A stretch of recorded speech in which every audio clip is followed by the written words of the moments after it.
Muy buenos días a todos.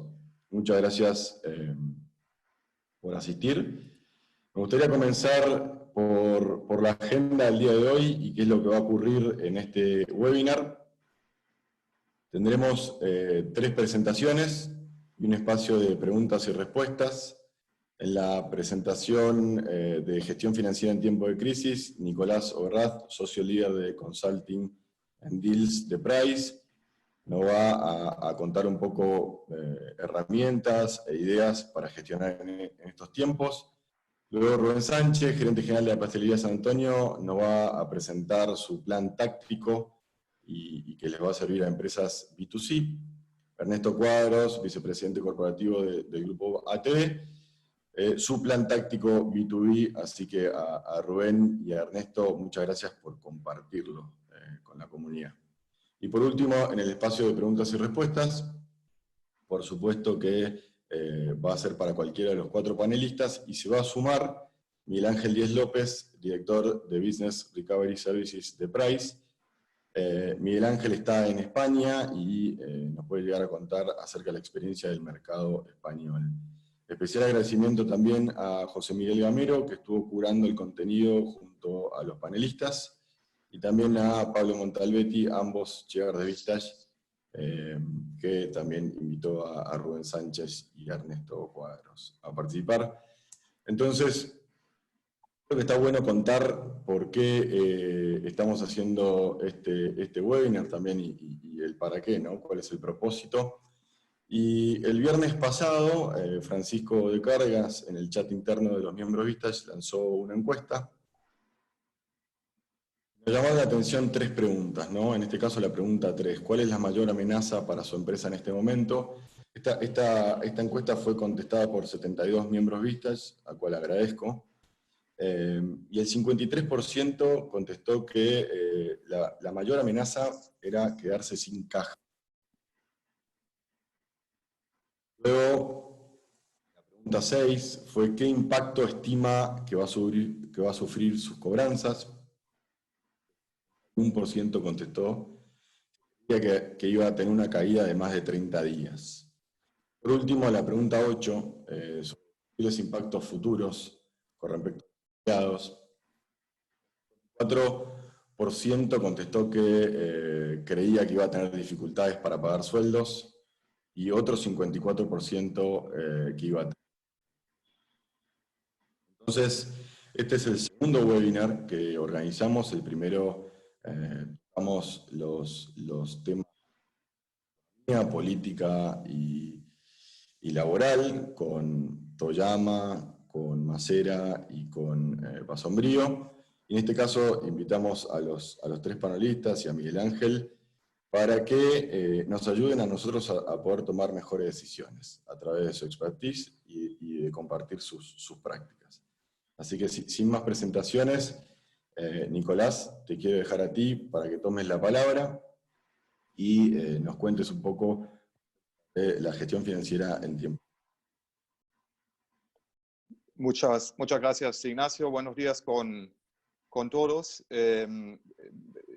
Hoy día quisiera compartir con ustedes reflexiones respecto a cómo podemos gestionar las finanzas y en especial la caja en tiempos de crisis como esta. Obviamente es una situación compleja y además que va evolucionando. La idea acá no es darles una receta mágica, pero sí compartir con ustedes cosas que vemos en muchas organizaciones y cómo se puede responder. De repente con esto vamos directo a la agenda, ya que Ignacio ya nos presentó. Nosotros queremos separar la agenda en 2. Lo primero es cómo está impactando la crisis, tanto a nivel de una reflexión de cómo impacta en distintos negocios o distintos sectores, como también dónde impacta en la organización, y ahí nos focalizaremos en la parte financiera. Y luego, como segundo punto, es qué es lo que podemos hacer. Y ahí lo que voy a hacer es presentar una especie de plan genérico, que obviamente se tiene que adaptar a cada organización, pero por lo menos puede ser un marco referencia o de herramientas de qué es lo que podemos hacer. Entonces, cuando empezamos viendo dónde puede impactar, una primera reflexión es que el impacto de la crisis no da a todos por igual. Si vemos las distintas sectores o las distintas industrias y pensamos un poco cómo son los impactos, tanto por las potenciales limitaciones que se pueden producir en la cadena de suministros, como también los impactos que se pueden producir por la ralentización de la demanda, vemos que hay sectores que van a estar más o menos expuestos. Por supuesto que a todos les toca el impacto, pero sí es importante reconocer dónde están mayores o menores exposiciones. Si pensamos primero en los sectores menos impactados, probablemente son de los productos de primera necesidad, alimentación, salud y farma. Sin embargo, ambos también pueden tener preocupaciones, especialmente lo que respecto a rupturas en la cadena de suministro que se podrían dar, ¿no? Otro sector que tal vez es menos impactado es el sector del real estate. Sin embargo, ahí también digamos, pueden haber digamos, impactos por la falta de pagos de inquilinos, por ejemplo, y muchas empresas están evaluando, tanto en el nivel de retail, pero también en el nivel corporativo, cómo reducir a sus landlords cuál es el pago de rentas que van a hacer. Luego hay unos sectores que probablemente vayan a estar impactados más por el desempeño de la economía general, que pueden ser, porque por supuesto se va a dar, al menos en el corto plazo, una menor actividad económica y un impacto sobre el PIB. Estos sectores probablemente son más los de servicio financiero o de generación y distribución eléctrica, que están más ligados a la actividad económica general. Y luego están los sectores más impactados, claramente, y esto será tanto por restricción en suministros, como también por una demanda reducida o shocks en la demanda. Y eso claramente son bienes de capital discrecionales. Nadie se va a comprar un auto probablemente, o esté pensando en comprarse un auto nuevo en estas circunstancias. El retail no alimenticio, en particular cuando se trate de productos de lujo, probablemente vayan a estar más afectados. Luego, claramente, restaurantes, casinos, cines, cualquier otro entretenimiento que es más de forma presencial, están claramente afectados hasta por el cierre general que se está haciendo a estos tipos de establecimientos. Obviamente, turismo, hotelería, transporte, ¿no? En particular aéreo, son sectores que están pasando por una situación muy difícil. Si luego, siguiendo digamos, a la siguiente diapositiva, si luego pensamos dónde en la organización impacta esto es obviamente un impacto que será a lo largo y ancho de la organización, pero podemos pensar más pensando en los impactos últimos financieros. Tal vez lo podemos repartir en tres. Hay un impacto operativo en el negocio que claramente será por la caída de ventas y una demanda más descontinua, donde hay probablemente picos y valles muy pronunciados. Hay algunos sectores que claramente están produciendo al 0 o al 30% de lo que es su producción normal o su demanda normal, pero también existen sectores que en el corto plazo tienen una sobredemanda y tienen problemas de operativamente atenderlo. Luego, en la parte operativa, probablemente tenemos también la misma capacidad de producción y las rupturas en las cadenas de suministro que se pueden dar, la incapacidad en muchos casos de la dirección de la compañía de dar respuesta a una crisis como esta, porque es claramente inédita de esta forma, donde se paraliza prácticamente no solo el país, sino en prácticamente todo el mundo a la misma vez, ciertos tipos de sectores y en muchos casos la dirección de la compañía no sabe cómo enfrentar esta situación. Y luego están claramente también los impactos operativos relacionados al personal, que es lo más preocupante y más importante para todos nosotros siempre, que se puede dar por bajas temporales de personal, una dificultad en la gestión de recursos humanos en general, en términos de movilidad, en términos de seguridad de salud, en términos de cómo comunico con ellos. Luego están los impactos financieros.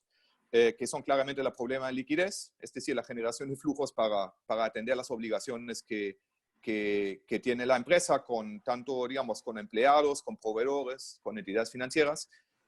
Problemas en la gestión del capital de trabajo como tal, lo que claramente se ve en las organizaciones son incrementos en periodos de cobros, ¿no? Y problemas en términos de inventarios que se pueden dar.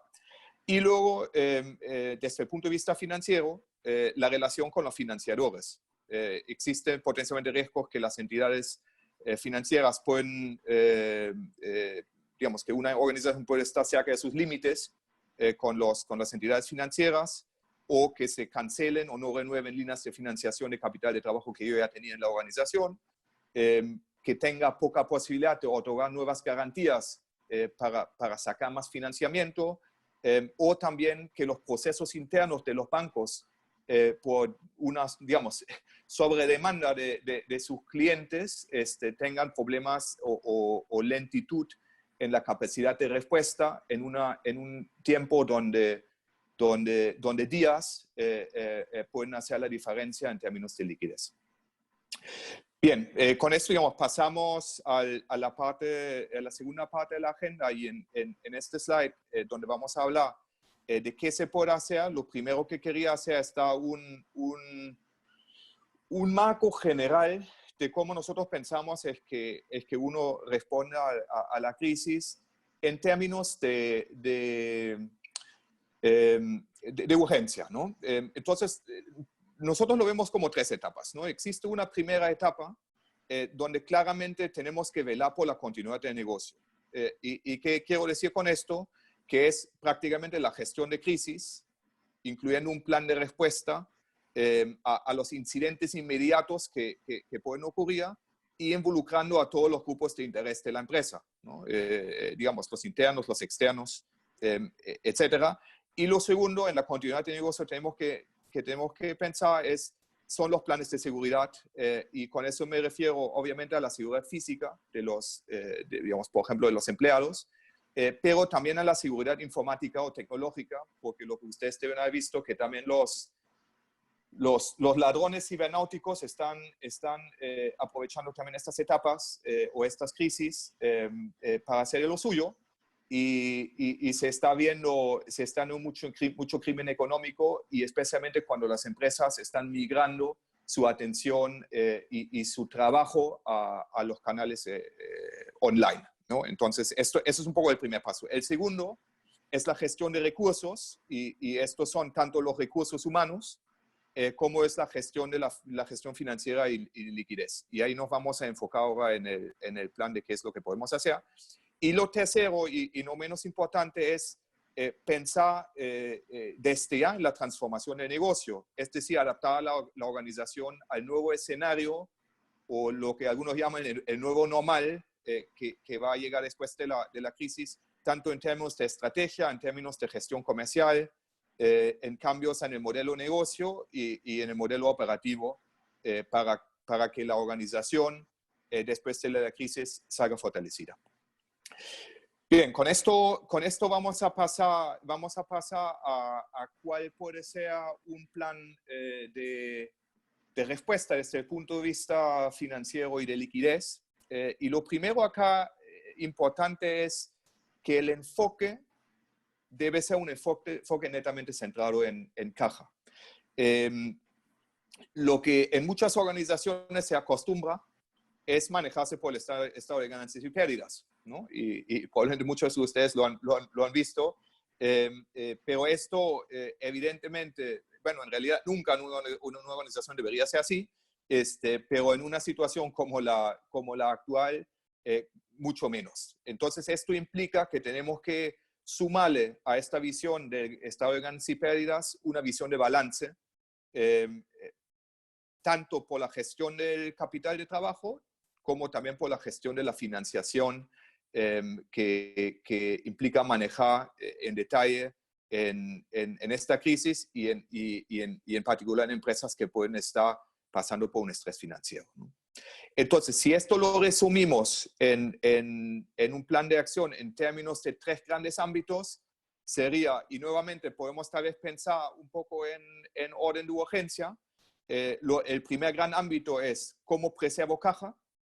El segundo gran ámbito es cómo refinancio la deuda existente que tengo.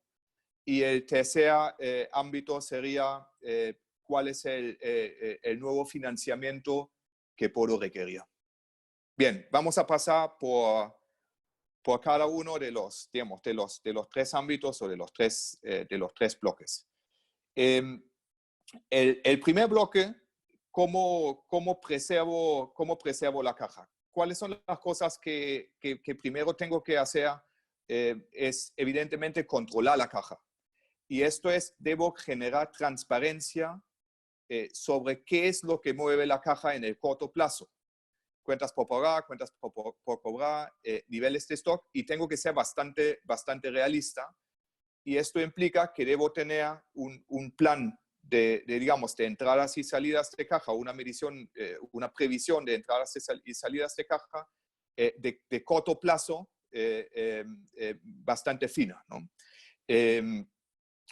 Y luego, lo otro que debo manejar es gestionar ese potencial, el impacto en el tipo de cambio. Lo que evidentemente hemos visto y vamos a ver es que las monedas tal vez menos apreciadas como es el sol, han perdido valor frente a las monedas de refugio fuertes como pueden ser el dólar, el euro, otras monedas que sirven más de refugio. Entonces, esto impacta o puede impactar en distintos negocios, evidentemente de distinta manera. Y lo que nosotros esperaríamos es que es al menos una volatilidad en el tipo de cambio.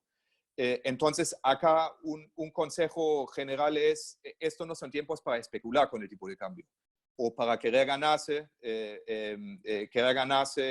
un spread o una exposición en el tipo de cambio, sino son tiempos donde al menos lo que deberíamos hacer es buscar coberturas naturales y definitivamente no especular. Luego, debo ver cuáles son las acciones que puedo generar para preservar o generar caja.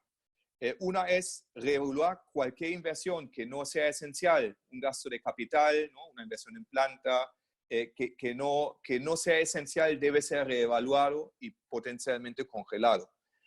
Luego, respecto a los pagos que tengo que tener a proveedores, debo identificar muy bien cuáles son mis proveedores críticos a quien no le puedo dejar de pagar en el corto plazo, porque, por ejemplo, se me puede romper la cadena de suministro, y cuáles son proveedores que de repente no son esenciales y con los cuales tengo más capacidad de negociar facilidades de pago. Aquí nuevamente, obviamente, no estoy alentando a nadie de no pagar sus obligaciones, sino sí, de una forma transparente, negociar con los proveedores en función a las posibilidades que hay en caja.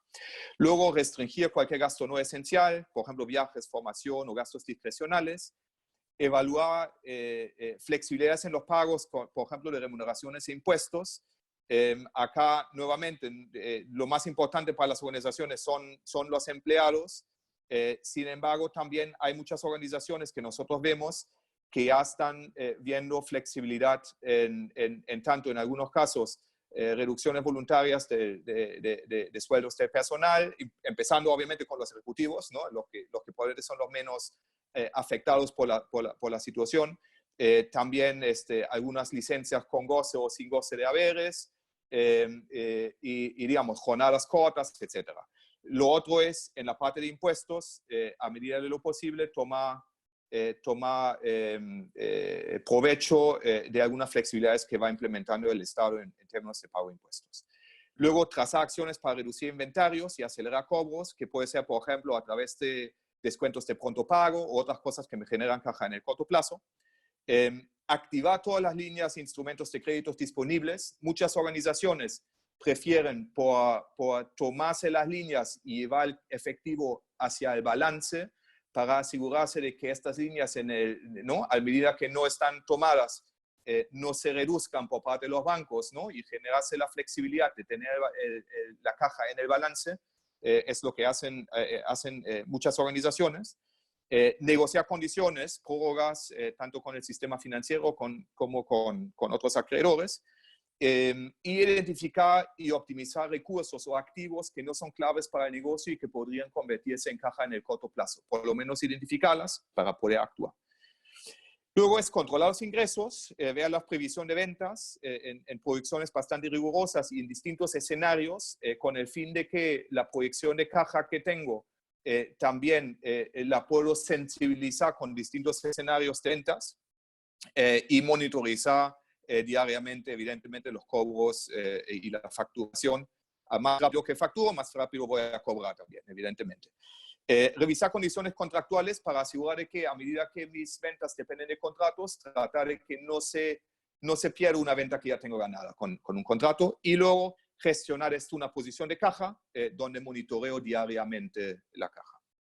Luego, si pasamos a la refinanciación de deuda existente, pues primero debo entender cuál es mi situación de endeudamiento actual en términos de deuda financiera de largo plazo, capital de trabajo, entender los vencimientos, las garantías, los covenants que tienen esta deuda. Luego, tengo que ver cuál es el impacto de la nueva situación en el plan de negocio. Los financiadores van a querer conocer de mí cuáles son mis previsiones y en distintos escenarios de cómo va a resultar mi negocio en las épocas de crisis y saliendo de época de crisis. Entonces, debo elaborar estas proyecciones ante diversos escenarios y analizar cuáles pueden ser los ajustes requeridos a la estructura de financiamiento actual. Es decir, líneas de corto que puedo pasar a largo, cuáles son las necesidades de capital de trabajo que tengo y tal vez cuáles son instrumentos que están disponibles que hoy día no estoy utilizando, cuáles son periodos de gracias que puedo conseguir, etcétera, o que debo conseguir. Y como último, estudiar las facilidades que son otorgadas por las entidades financieras a sus actuales clientes, que hemos visto varios en términos de prórrogas y reprogramación de cuotas. Entonces, debo ver cómo me pueden ayudar. ¿Y cuáles son las acciones que puedo tomar con los financiadores? Es uno, negociar un pacto de espera, evidentemente.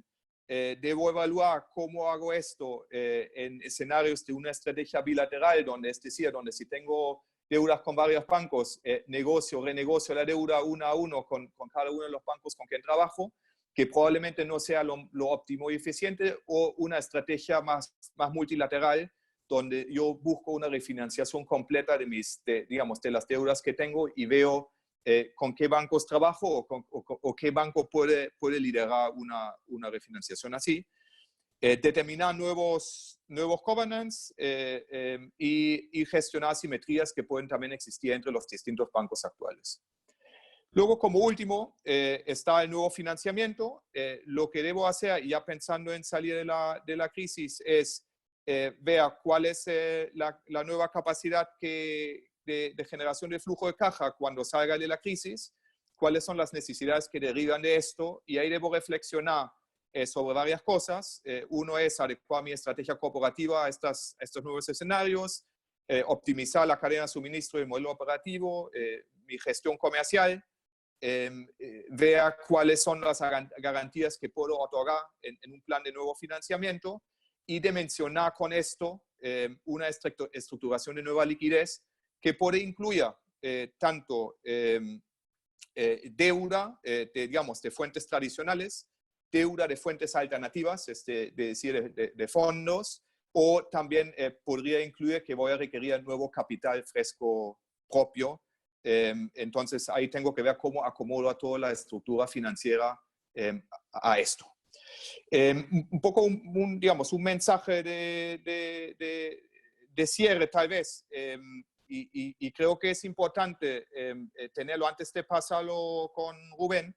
En nuestra opinión, la crisis del COVID-19 es una crisis temporal. No es una crisis estructural como puede haber sido la crisis financiera del 2008. Entonces, esperamos que la recuperación económica acá en muchos sectores podría ser relativamente rápido, es decir, hablando de trimestres y no de años. Y con esto, lo que tenemos que asegurar en las organizaciones es cómo pasamos estos días, semanas y meses para montarnos en la ola de recuperación, porque pensamos que las organizaciones que actúan y los líderes que actúan de forma positiva, de forma solidaria y de forma acelerativa en esto, van a tener muchas oportunidades saliendo de esta crisis, y sus organizaciones van a salir fortalecidas y con una mejor posición de mercado y competitiva.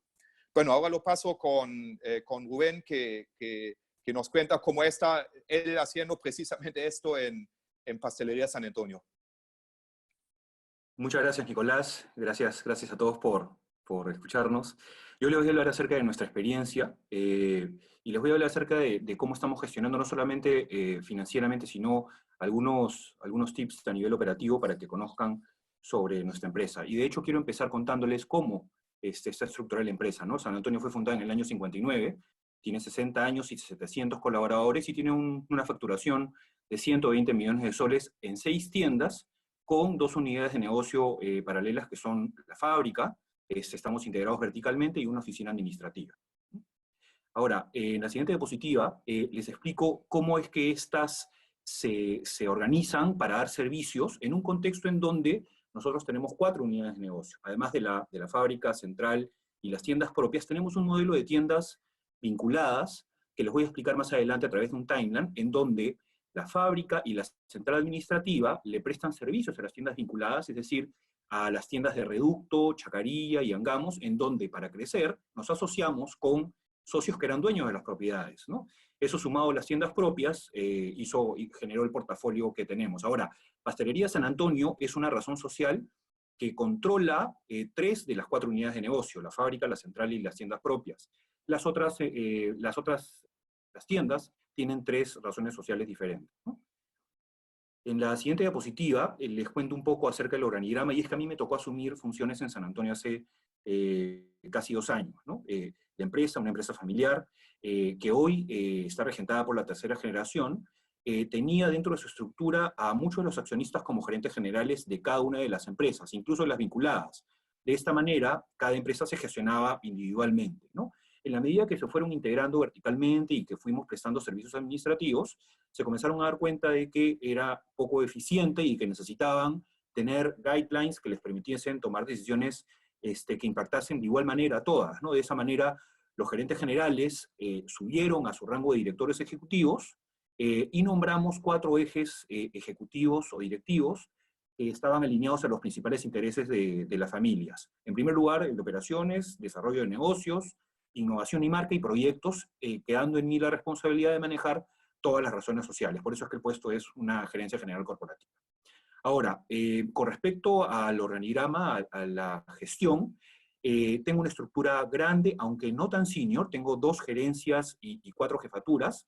La gerencia de operaciones probablemente sea la más senior, siendo que esta controla no solamente las operaciones de fábrica, sino las operaciones también de tiendas. En la siguiente diapositiva les contaba, he organizado un poco la historia de San Antonio desde su fundación, y esta historia es crítica porque nos va a ayudar a entender la dinámica del negocio y cómo después perfilamos nuestro perfil de riesgo, valga la redundancia, ¿no? Nosotros, les contaba, inauguramos en el año 59, y creamos, nacimos a partir de la tienda de Magdalena, que era además la fábrica, ¿no? Teníamos un taller que fue creciendo, pero en el lapso desde el año 59 hasta el año 92, que escindimos la fábrica de Magdalena, vivimos mucho, ¿no? Entre ellos el gobierno militar, la crisis de Alan García y por supuesto el paquetazo de Fujimori. Fueron casi 30 años en donde los embates de la economía nos pegaron mucho. Pero aquí es donde quiero también mencionar algo que es crítico para que entendamos nuestra historia. Nosotros, siendo que somos una empresa de origen catalán, los fundadores de la empresa son españoles, veníamos con un arraigo cultural muy fuerte con respecto al cese de operaciones en febrero de cada año. Nuestros directores regresaban a España a visitar a sus familias, los accionistas, y las tiendas cerraban. Por lo tanto, debíamos obligatoriamente tener una posición de caja de 30 días que nos ayudase a no solamente estar cerrados, absolutamente, cerrábamos las puertas de las tiendas, sino además retomar la dinámica de trabajo en el mes siguiente, ¿no? Después de eso, fuimos creciendo, les contaba, si regresas, Ignacio, en el año 92 pusimos la fábrica, en el 93 Cambiamos el modelo de negocio hacia cafeterías y agregamos una componente de masa congelada. Los panes no podían hacerse en cada tienda, los costos hubiesen volado y no hubiésemos sido rentable.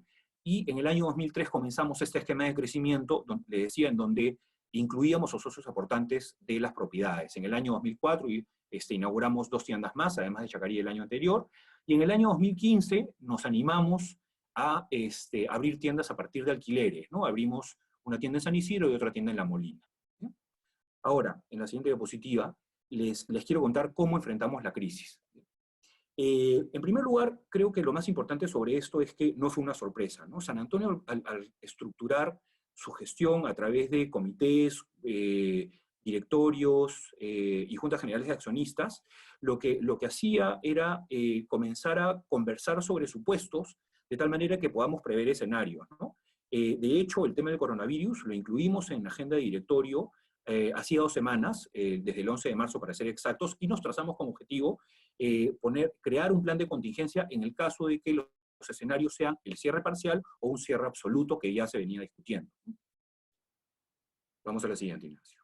Ahora, con respecto al cierre parcial, podrán ver, hicimos varios esfuerzos con respecto a comunicar adecuadamente. Nuestro consumidor estaba muy preocupado, ellos querían saber qué medidas sanitarias adicionales estábamos tomando para poder prever que nuestro personal no esté contagiado, no contagie, y por supuesto en la tienda los clientes no representen una amenaza para otros clientes que nos visitasen. Probablemente las medidas más importantes, además de la comunicación, fueron bloquear cualquier intento del virus de entrar a las tiendas desde la puerta, ¿no? Así que de esa manera tomábamos temperaturas al ingreso, disminuimos voluntariamente el aforo de las tiendas una semana antes, y por supuesto, ya era una práctica común, hacíamos que la gente, antes de entrar hasta los camerines a la tienda, habilitamos unos camarines temporales en la parte exterior para que pudiesen cambiarse y nosotros suministrar los uniformes como siempre lo hemos hecho. En la siguiente diapositiva les quería contar un poco acerca del plan, y si bien es cierto no voy a detallar sobre porque podríamos extendernos mucho, sí les quiero comentar sobre 2 cosas. En primer lugar, las acciones inmediatas, ¿no? Nosotros todos vimos el domingo anterior a la cuarentena cómo es que veníamos siendo bombardeados por WhatsApps y mensajes de amigos, probablemente o colegas, en donde nos decían que era muy probable que entremos en un periodo de cuarentena obligatoria, ¿no? Entonces, lo que hicimos apenas escuchamos el mensaje provincial, estando básicamente de guardia, fue citar a un comité de gerencia extraordinario el mismo domingo a las 9 de la noche, estuvimos todos en la oficina, activamos el plan de contingencia que les voy a enseñar más adelante, pero lo más importante es que comenzamos a comunicar, no solamente a nuestros socios en las tiendas vinculadas, sino también a las tiendas, a los administradores y al personal. Les comenzamos a decir rápidamente a través de comunicados que ya teníamos hecho qué es lo que íbamos a hacer. Y a nivel operativo, si regresas, Ignacio, nos enfocamos básicamente en qué hacer para que la tienda que manipula alimentos no representase un problema sanitario para nuestros vecinos, ¿no? En la siguiente diapositiva les quiero contar un poco de los detalles, ¿no? Con respecto a la fábrica y las tiendas, les contaba sobre el cierre inmediato, sobre el levantamiento de inventarios, pero el eje con respecto a nuestros valores comenzó a percibirse de mejor manera en nuestros empleados a partir del regalar los perecibles, ¿no? Nos dimos cuenta, cuando hicimos los análisis previos, que la gente necesitaba alimentarse, además de recibir su sueldo, y esto nos ayudó a impactar muchísimo el cierre abrupto de las tiendas. Además teníamos que prever qué íbamos a hacer con las tiendas, dado que nosotros tenemos congeladores, máquinas refrigeradoras, que necesitan supervisión permanente porque funcionan con termostatos y compresoras, que se malogran si es que no hay unas variaciones de temperatura. Además teníamos que coordinar seguridad patrimonial, dado que los seguros, las coberturas no nos iban a cubrir si no teníamos vigilantes, por ejemplo, y los controles sanitarios al cierre, que en el negocio de alimentos son críticos, dado que, ustedes saben, ¿no? Hay una descarga muy fuerte de fluentes con grasa, que si bien es cierto se acumulan en trampas de grasa, debíamos limpiar para que no representen un foco infeccioso a nuestros vecinos. Con respecto a los recursos humanos, creo que esto es lo más importante. Ya habíamos anticipado la posible contingencia con respecto a sustituir las vacaciones del personal por una licencia con goce de haber. Sabíamos que el personal se iba a molestar si es que consumíamos sus vacaciones en un periodo en donde ellos no habían decidido voluntariamente salir, así que habíamos tomado esta decisión con anticipación, pero eso no fue ninguna sorpresa para nosotros. Además, nos propusimos con el equipo de recursos humanos programar de todas maneras los pagos de utilidades que nos tocaban la semana pasada y los haberes, junto con una muy buena comunicación para que los empleados se sientan tranquilos de que así van a recibir. Y con respecto a la tesorería, mantener la estructura de pagos de los viernes, nosotros pagamos semanalmente, para los viernes 20 y 27, dado que, y esto es importante que lo sepan, nosotros somos una empresa que se debe básicamente a proveedores que son artesanales, ¿no? Tenemos proveedores de puestos de mercado, que si bien es cierto tienen alguna escala porque están en el mercado mayoristas, viven prácticamente al día, ¿no? Entonces, ya tener una semana de créditos con ellos los podría complicar y podría quebrarlos, ¿no? Además, negociamos inmediatamente una prórroga en el pago de alquileres con los locales comerciales, que son los menos felizmente, aunque no tenemos deuda, una prórroga en el pago de los leasings. Con respecto a la comunicación, creo que esos son los elementos más importantes. Uno, hicimos una comunicación programada en redes sociales, carteles de tiendas y a partir del call center. Importante el call center porque logramos derivar las llamadas de la central telefónica a nuestras operadoras telefónicas, con una comunicación programada que de alguna manera alivió estas dudas que normalmente nosotros contenemos en la misma tienda a través del teléfono. Y otra comunicación no programada, que fue el post famoso que publiqué en LinkedIn y que se viralizó, pero que de alguna manera generó alguna conciencia para que no solamente nuestros clientes, sino además clientes que asistían a otros negocios pudiesen sensibilizarse sobre el tema, ¿no? En la siguiente diapositiva les quiero hablar sobre el impacto, ¿no? Y es que sobre el impacto tenemos dos matices que están alineados otra vez, como les decía, al costo del cierre. En primer lugar, donamos mercadería por aproximadamente 1 millón de soles. Ojo, mercadería lista, que estaba en la tienda. Y, por supuesto, mercadería que en el lapso de los siguientes 15 días que el comunicado oficial iban a vencer. En segundo lugar, logramos provisionar los pagos de impuestos, proveedores y personal del mes de marzo, que nos representaron aproximadamente 2,5 millones de soles. Y a pesar de eso, logramos tener una provisión de caja hasta el 30 de abril, lo que todavía nos mantiene con bastante tranquilidad. Esto consecuencia, como les decía, a esta política familiar de salida de vacaciones que se instauró desde que fundamos la compañía. En el mediano y largo plazo, el impacto va a decantar, como bien decía Nicolás, con respecto a acortar proyectos importantes de remodelación de tiendas y ampliación de la fábrica. Nosotros habíamos previsto aproximadamente 4 millones de soles para estos efectos, y además posponer la apertura de 3 nuevos locales que habíamos contemplado dentro de nuestro plan estratégico. Por primera vez en casi 5 años nos habíamos propuesto crecer para coberturar algunas zonas de Lima que estaban descubiertas. Y por último, y otra vez es un objetivo también completamente alineado que lo mencionaba Nicolás, recuperar nuestra posición de caja para mantener los niveles de tranquilidad que al directorio le gusta. Ahora, conociendo todo esto, nuestro perfil de riesgo, ¿cuál es? Es claramente conservador, ¿no? Nosotros tenemos algunas deudas menores, siempre hay que tener algún tipo de relación con el banco para que ellos conozcan sobre todo nuestros estados financieros y nuestra capacidad y cumplimiento en los pagos. Nosotros solemos retener utilidades, tenemos entre 3 y 4 periodos de utilidades retenidas históricamente, esto no es una cuestión exclusiva de mi periodo, y alta liquidez en caja, como se les mencionaba. Pero además invertimos, yo diría de manera insistente, en la inversión en propiedades y tiendas propias, ¿no? Sabemos que alquilar es peligroso en un contexto volátil, y bueno, lo explicábamos en el timeline que les explicaba. Ahora, de todas maneras, siendo que en el plan de contingencia preveíamos que esta crisis se podía posponer incluso más de 15 días, 30 o 60, por ejemplo, activamos un préstamo B2B contra el patrimonio de los accionistas por $1 millón.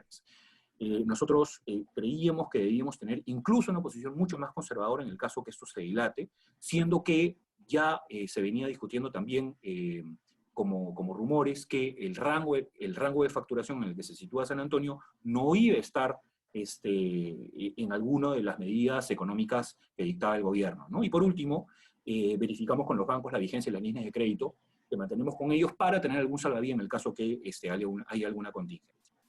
Vamos. ¿Cómo vemos el futuro?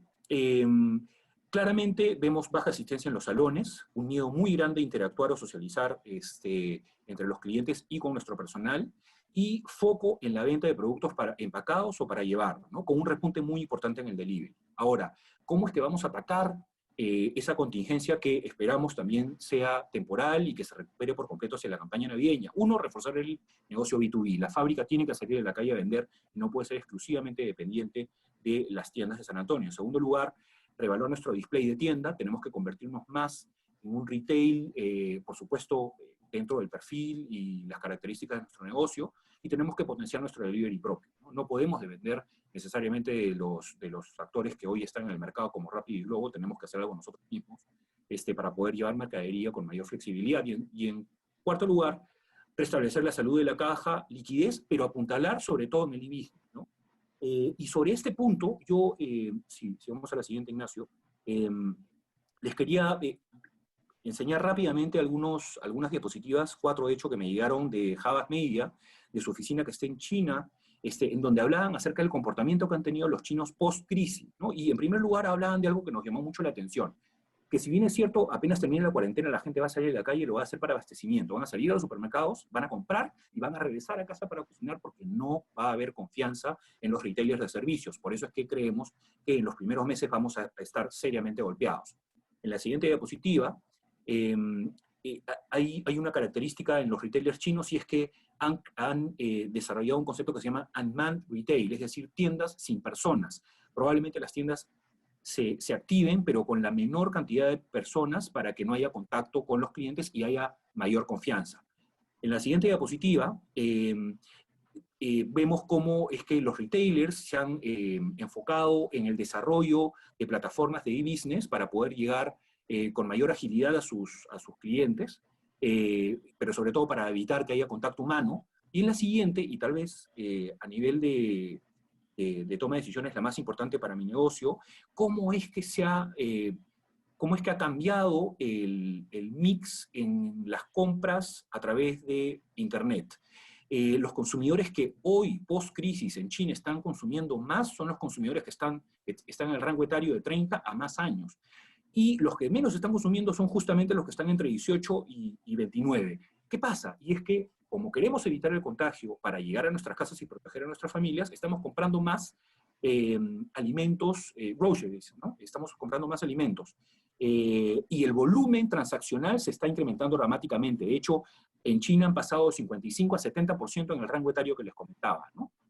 En la siguiente diapositiva, quiero sintetizar básicamente lo que les estoy comentando. Los pilares estratégicos de San Antonio en este contexto han sido, en primer lugar, actuar en consecuencia con la liquidez que los accionistas han establecido desde su fundación. En segundo lugar, anticiparnos. Funcionó muy bien sentarnos y plantearnos escenarios que en todos los casos creíamos que eran irreales o poco probables. Y en tercer lugar, y lo que mejor ha jugado a nuestro favor, ha sido comunicar.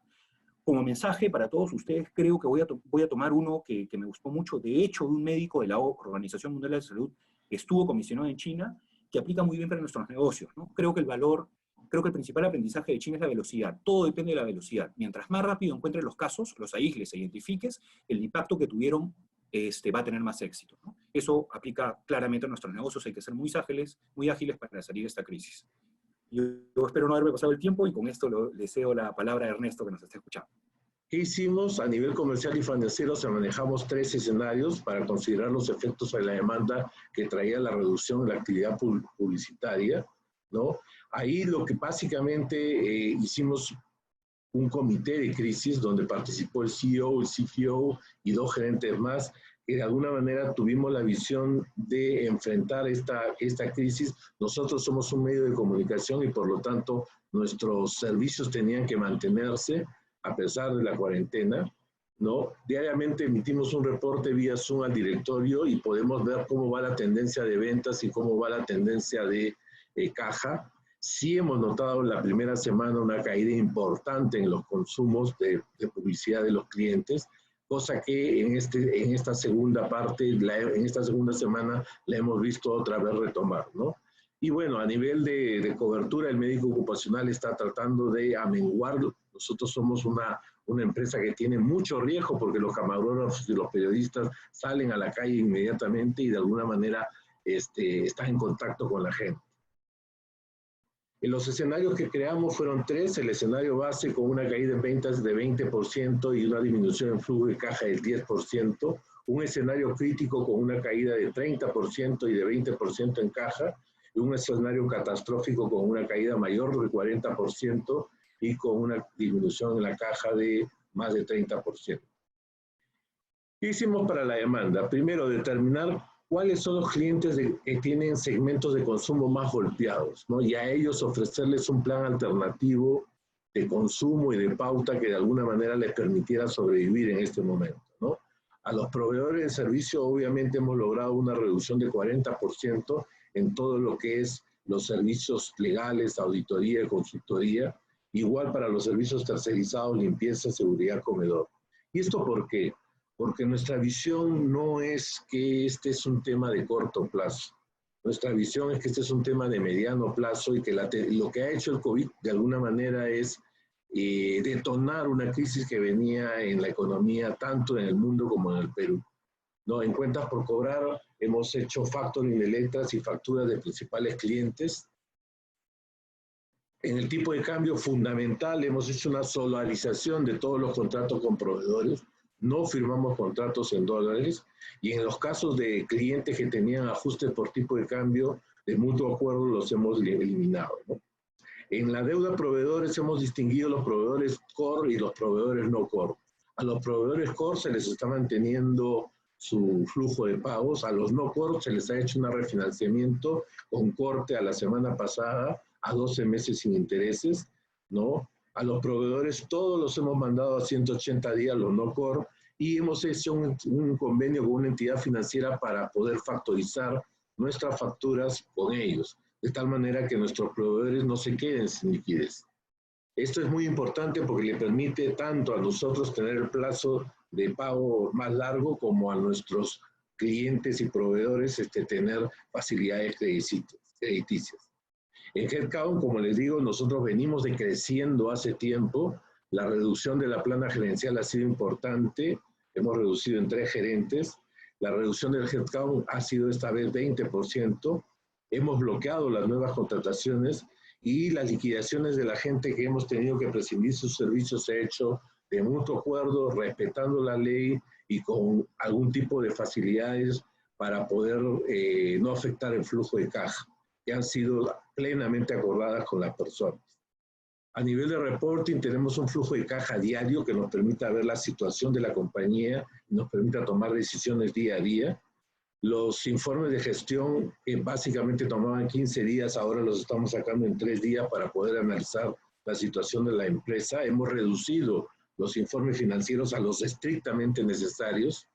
El comité de caja diario tenemos para toma de decisiones de principales pagos, y acá un nicho importante es que la decisión finalmente de pago ha quedado centralizada. Y eso es bien importante porque tenemos que tener mucha capacidad de determinar cuáles son los gastos necesarios y los no necesarios para la compañía. Obviamente al accionista le hemos dicho que dividendos este año no va a haber, ¿no? Y hemos alimentado en el sistema presupuestal que tenemos una reducción automática del 20% para poder analizar en cuáles ítems podemos aprobar o no excepcional. En la demanda, en caso entremos a un sector crítico, vamos a tener que buscar entrar a la mediana empresa, que probablemente sea la que mejor aguante esta crisis, por 2 razones. 1, porque su demanda se va a reactivar muy rápido, y 2, porque no tienen muchos pasivos como tienen las empresas corporativas. En el caso de los proveedores de servicios, en este escenario crítico tendríamos que eliminar algunos o bajar de categoría de calidad-precio, ¿no? En cuentas por cobrar, nuestro plan es empezar a operar la titulización de los contratos, que consiste básicamente en trasladar un contrato a un flujo de caja de cuentas por pagar, y ese flujo de caja titularizarlo con una empresa financiera. En headcount tendríamos que reducir ya no 3, sino 6 el número de gerentes. Tendríamos que tener una nueva reducción del headcount en 15% y obviamente bloqueo de las contrataciones nuevas, ¿no? Y a nivel presupuestal tendríamos una reducción automática en 30% en los niveles presupuestales. Esto del bloqueo de los presupuestos es bien importante porque nos permite a nosotros de alguna manera saber qué gastos del presupuesto podemos soltar si son estratégicos y qué gastos no lo son. Bueno, muchas gracias. Paso con Ignacio para el rol de preguntas. Gracias, Ernesto. Muchas gracias a los 3 por decirnos qué están haciendo y también. Ya nos llegan algunas preguntas y vamos a ir en orden. Las voy a ir haciendo a las preguntas que nos van llegando. Algunas son preguntas que ya miembros habían mandado con anterioridad. Y después sí le voy a pedir a José Miguel Gamero, chair de Vistage, que pueda hacer un cierre y una conclusión de lo que escuchamos. La primera pregunta es para ti, Nicolás, y dice, ¿qué hago si me quedo sin caja? Disculpe, estaba en mute. Bueno, esta es una situación que justamente lo que hay que evitar es quedarse sin caja, ¿no? Y esto pasa por las recomendaciones que hemos hecho, porque si me quedo sin caja, pues yo tengo justamente que hacer lo que comentamos, ¿no? Tengo que activar financiamientos, tengo que ver mis cobros y pagos, ¿no?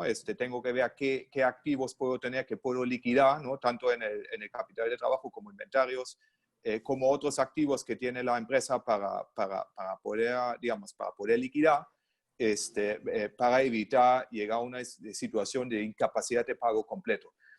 Si llego ahí, yo no tengo otras fuentes en donde digamos, de donde puedo generar liquidez, pues lo que sigue probablemente es que los mismos accionistas, a medida que tengan capacidad, van a tener que poner nuevos aportes para asegurar la continuidad del negocio, ¿no? Y si uno pasa esta etapa y no hay liquidez por ningún lado, ya uno tiene que considerar pasos concursales, ¿no? Pero como última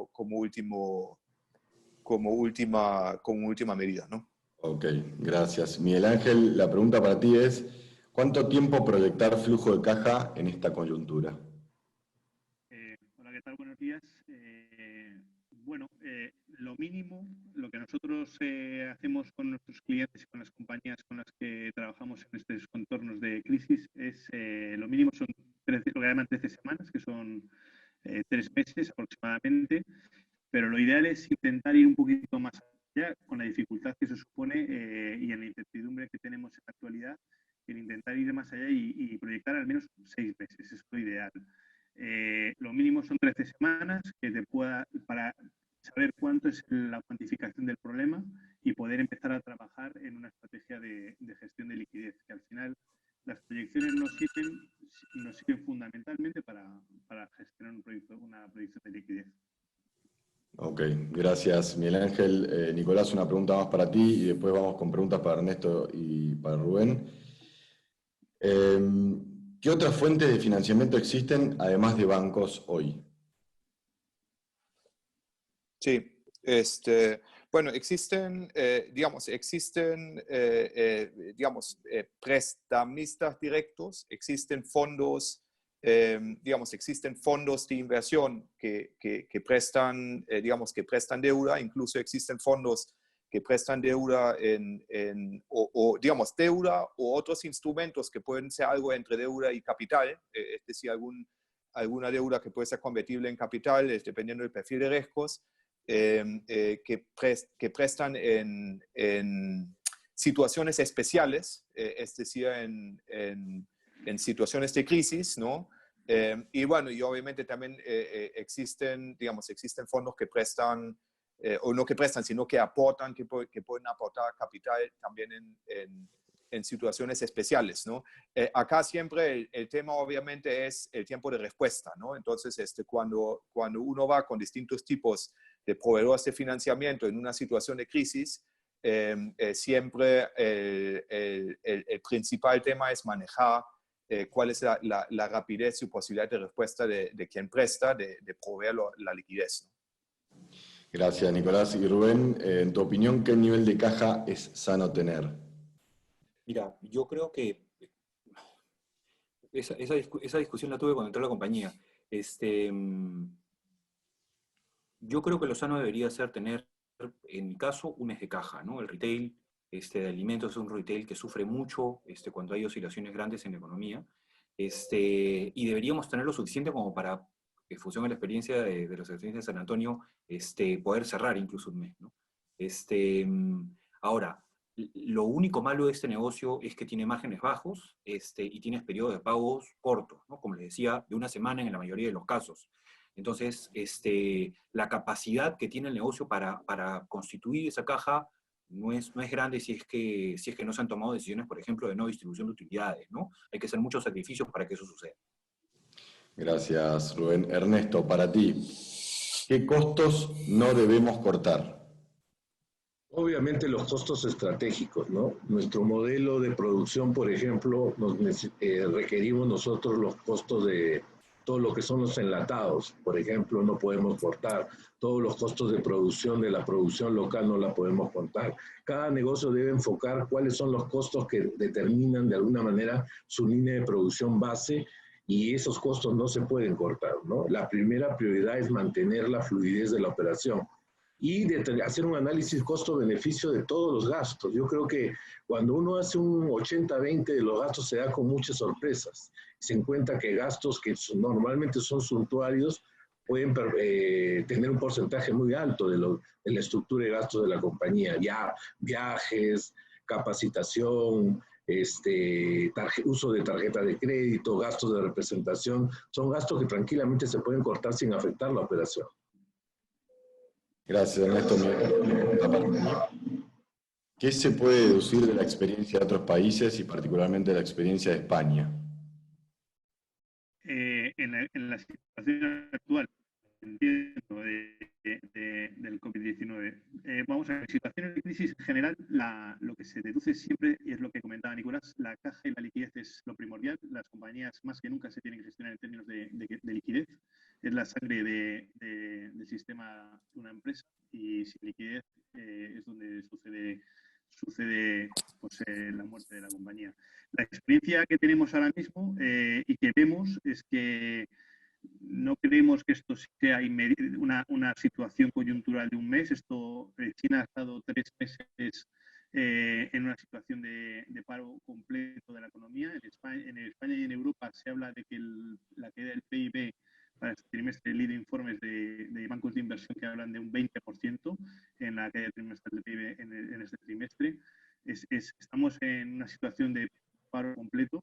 Y más que nunca, y cuanto antes, la anticipación, como ha comentado Ernesto, como ha comentado Rubén, es fundamental. La anticipación en la gestión de la tesorería, en cuantificar el gap de liquidez que vas a tener, es fundamental para empezar a tomar medidas y poder intentar reducir ese gap de liquidez.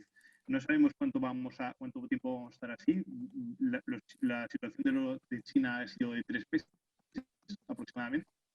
En el 1 de enero hasta abril, que empiezan ahora 3 o 4 meses, parece que empieza a retomar ahora, y no sabemos con qué velocidad. Se está cortando, así que lo pongo en mute.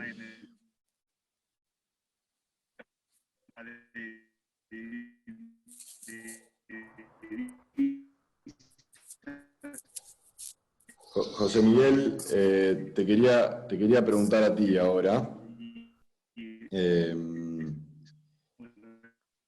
¿Cuál es tu opinión acerca de lo que está ocurriendo y qué crees que va a pasar en el futuro? Gracias, Nacho. Mira, gracias a todos nuestros panelistas y a todos los participantes por acompañarnos.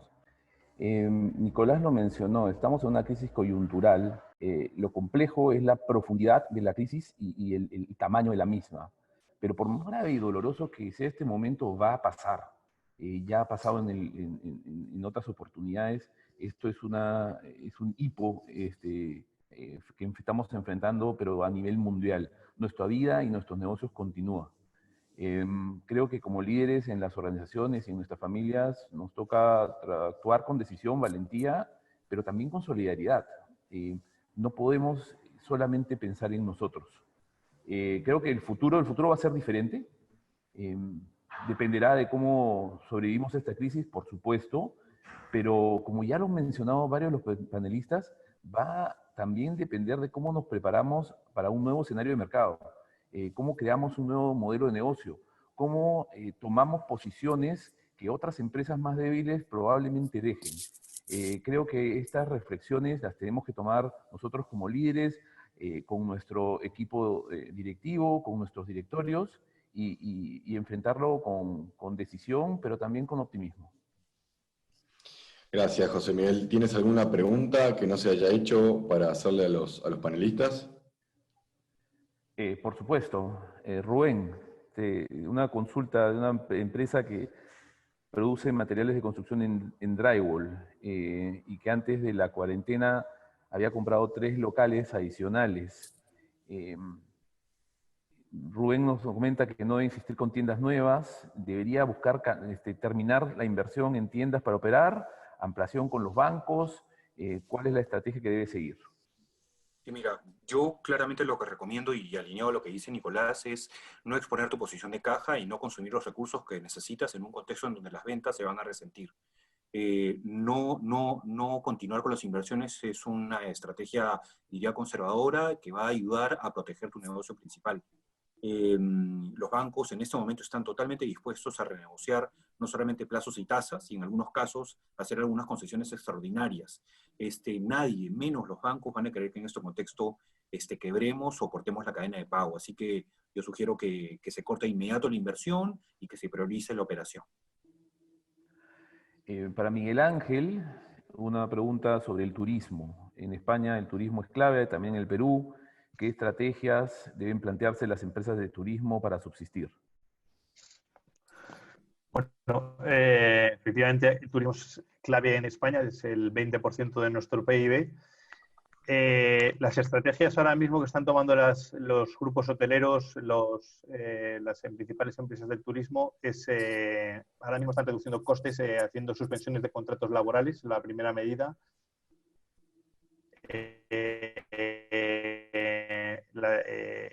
Y empezar a renegociar determinados pagos, fundamentalmente pagos de alquileres que tienen con sus principales proveedores de reales. Y bueno, pues gestionando lo que hemos venido comentando en toda la sesión, gestionando cuáles son los pagos críticos para poder afrontar la temporada que se espera que se pueda solventar para el verano.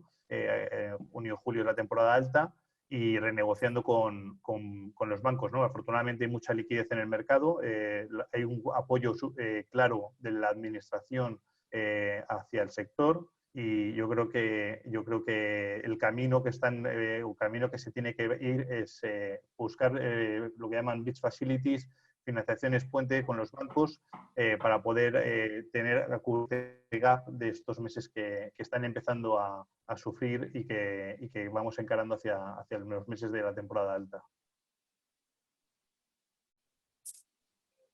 Gracias. Y un par más, muy interesante. ¿Cómo reaccionarán los consumidores que asisten a los salones de belleza, spas? No sé, Ernesto, si quieres darnos una idea al respecto. Claro, mira, todos los bienes suntuarios van a sufrir en el corto plazo algún recorte en la demanda, ¿no?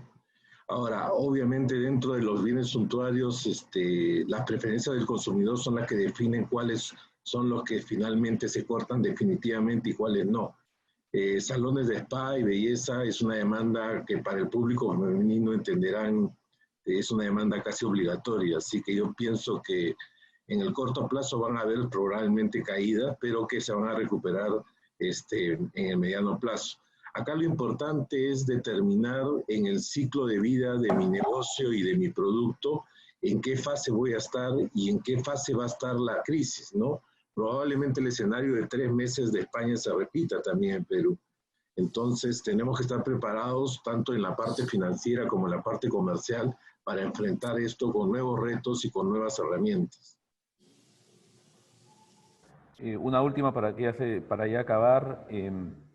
Rubén, en el negocio de Food and Beverage, ¿qué opinas de un proyecto que ha avanzado hasta el 80%, pero todavía no lanza? ¿Debe continuar o postergarlo? A ver, todo depende de a dónde te dirijas los esfuerzos, ¿no? Si te vas a ir al retail, no es el mejor momento, ¿no? Hoy lo que yo haría, si es que se trata de una tienda, es conversar con el mall y establecer las condiciones para que se paralice la inversión y que se den mejores condiciones para continuar con ella e inaugurar. Si no, el negocio está condenado a muerte. Si se trata de un negocio B2B, hay claramente oportunidades. Ahora el consumidor está desesperado yendo a abastecerse a los supermercados y centros de abastos mayoristas o de barrio, y ese tipo de productos que no son necesariamente de marcas con alto awareness, son demandados simplemente por necesidad, ¿no? No hay ninguna preferencia. Así que si el enfoque es B2B, sugiero continuar, sobre todo si es que cumple alguna necesidad, algún elemento de primera necesidad, pero si es retail, paralizarlo.